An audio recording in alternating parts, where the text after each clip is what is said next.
For example, meron tayong given na 18 over 36. Then, kunin natin yung dalawang number na kapag pinag-multiply natin, ang lalabas ay 18. Kunin natin yung factors ng 18. 18 times 1,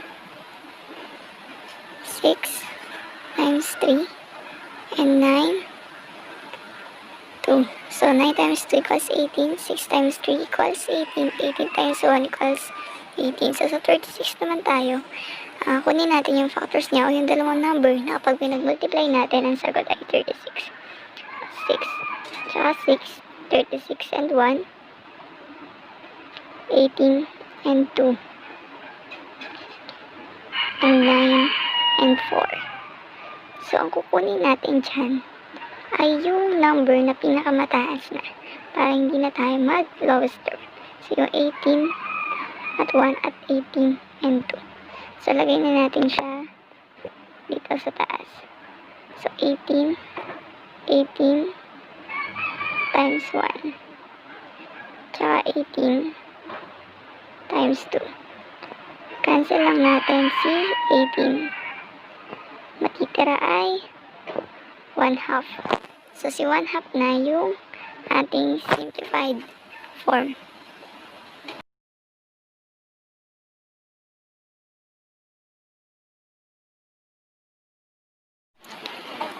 For our next example, meron tayong given na 22 over 50.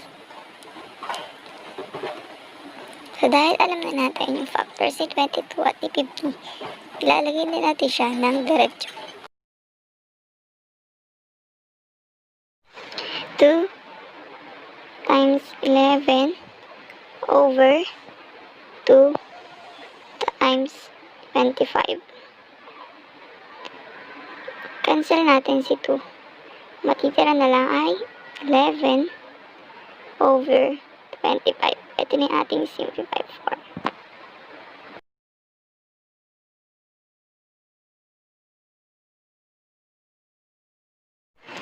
Pwede niyong i-post yung video at sabayan akong magsagot. For our next example, meron tayong 6m plus 6n over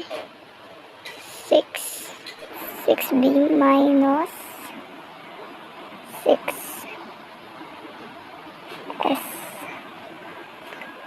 equals, kung natin factor, so ilalabas natin dyan ay si 6. So, 6 parentheses m plus n. Nandito naman sa baba ay, so same lang siya dito. Para naman sa baba ay 6 parentheses yung b minus s. So, kapag multiply natin yung 6 dito sa loob, so same lang siya dito. So, cancel natin si 6. Matitira na lang ay m plus n over v minus s. So, ito na yung ating simplified form.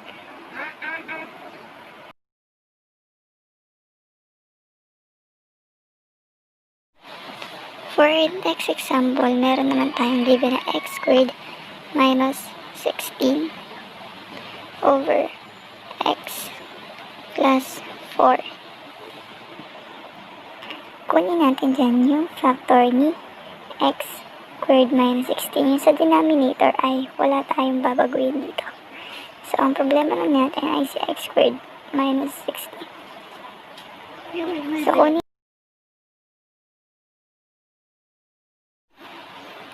hanapin natin yung factor ni 16 na yung dalawang number na pag multiply natin, ang sagot ay 16. So, 4 tsaka 4. So, yan, ibig sabihin dahil negative siya, ang isa ay positive at ang isa ay negative. So, sulat na natin doon. Yan. Sulatin natin tig isang x kasi x squared. Then, si positive 4 at si negative 4. So, makikita natin na makakancel natin si x plus 4. Therefore, ang matitira na lang ay x minus 4. Ito na yung ating simplified form.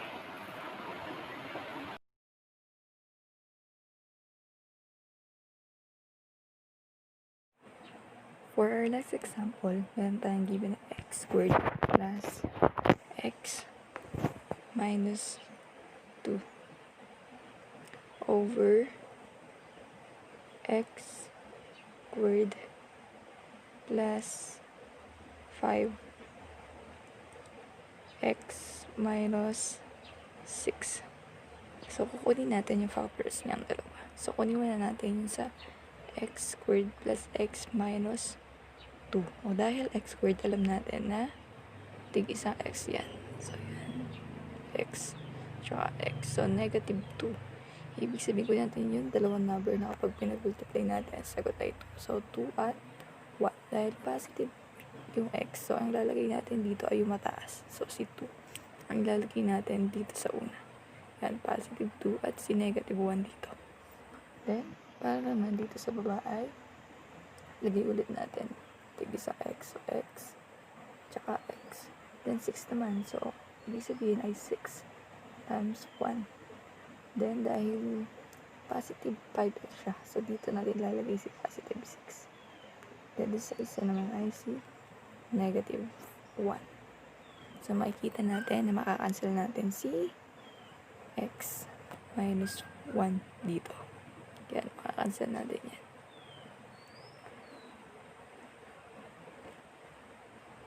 Magiging sagot na natin ay x plus 2